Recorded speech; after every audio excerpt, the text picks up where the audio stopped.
Hello everyone. তো আগের ভিডিওতে আমি বলেছিলাম চিড়ের পোলাওয়ের রেসিপিটা তোমাদের সাথে শেয়ার করব। তো দেখে নাও একদম কম উপকরণে সহজ পদ্ধতিতে কিভাবে আমি চিড়ের পোলাও বানাই। তার জন্য নিয়ে নিয়েছি গাজর আর ক্যাপসিকাম আর এক বাটি চিড়ে আর কিছু কাজু বাদাম আর নিয়েছি একটা এলাচ, দারচিনির টুকরো আর 3টে লবঙ্গ। তারপর সবজিগুলোকে একদম কুচি কুচি করে কেটে ফেলতে হবে।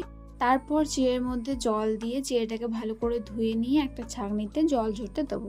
একটা কড়াইয়ে 1 চামচ সাদা তেল আর হাফ চামচ মতো ঘি দেব। তেলটা গরম হয়ে গেলে দিয়ে দেবো এখানে কাজু বাদামগুলো। কাজু বাদামগুলো লাল লাল হয়ে ভাজা হয়ে গেলে একটা পাত্রে তুলে রেখে দেবো। তারপর ওই তেলের মধ্যেই দিয়ে দেবো একটা তেজপাতা, দারচিনি, লবঙ্গ আর এলাচ। তারপর আমি এখানে দিয়ে দেবো কুচানো গাজর আর ক্যাপসিকাম।